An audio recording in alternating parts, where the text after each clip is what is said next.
Hi, and welcome to the Talking Myths project, where we explore myths, legends, beliefs, and traditions across the Indian subcontinent. Today's story comes from Goa, where we discover the Rakhno, also known as the village protector.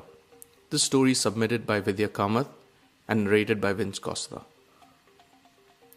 Every Wednesday, I would accompany Thomas to the village boundary where the banyan tree was located. In our hands, a bottle of country liquor, a roti or bread made of husk, a preparation of meat, and a small bottle of oil to light the lamp. Unlike other temples, where there is an idol which is decorated with flowers and perfumes and the place is buzzing with devotees, this shrine was stark, empty, and devoid of any decorations. However, there were signs that oil lamps were being lit regularly, as dark soot had blackened the roots of the tree. In reality, there was no temple or a shrine, or even an idol at the spot, but just this huge tree with a hollow base which looked like it was the entrance into a tiny cave. This happened every time I visited my grandparents' house in Salsette, Goa. Thomas would light the lamp and then ask me to place the food and liquor at the base of the tree.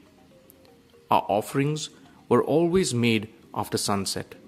Before leaving, we would fold our hands in reverence, circle the tree once, and quietly walk away without talking. Thomas would warn me not to look behind.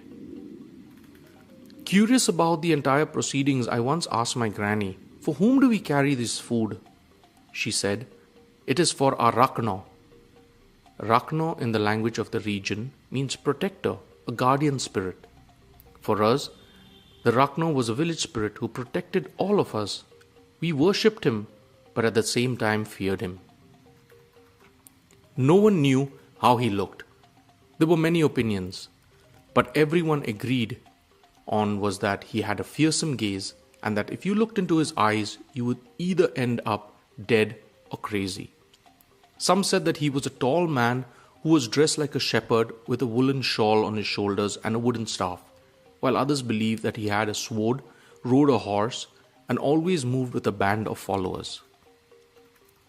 My mother had her own story of encountering the Rakhno, which I have written as I remember it. Once, my friend and I went to the riverside to play, which was away from the center of the town.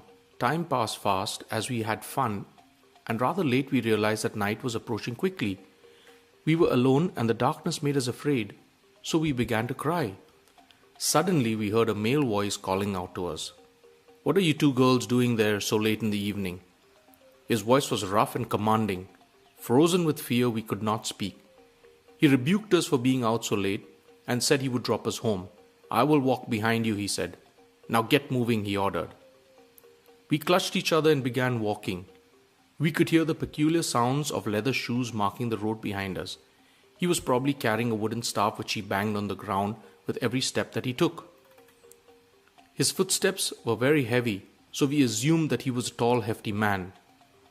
We reached my friend's home and the sound of the staff stopped. In a gruff voice, he asked my friend to run into her house. "Don't look back," he warned. I realized I was all alone. I could see the lights of my house in the distance and I began to run, but my feet were getting heavy. I was sweating and panting profusely, and as soon as I stepped onto the doorway, I collapsed. I don't remember anything after that. My granny believed that it was the Rakhno who had safely brought her daughter home. Since then, she had set up this practice of sending food to this village deity every Wednesday. Thank you for listening. Talking Myths is a curated online archive of myths from across the Indian subcontinent. It provides a platform for anyone across the world who has a myth from the region to share and start a conversation around it.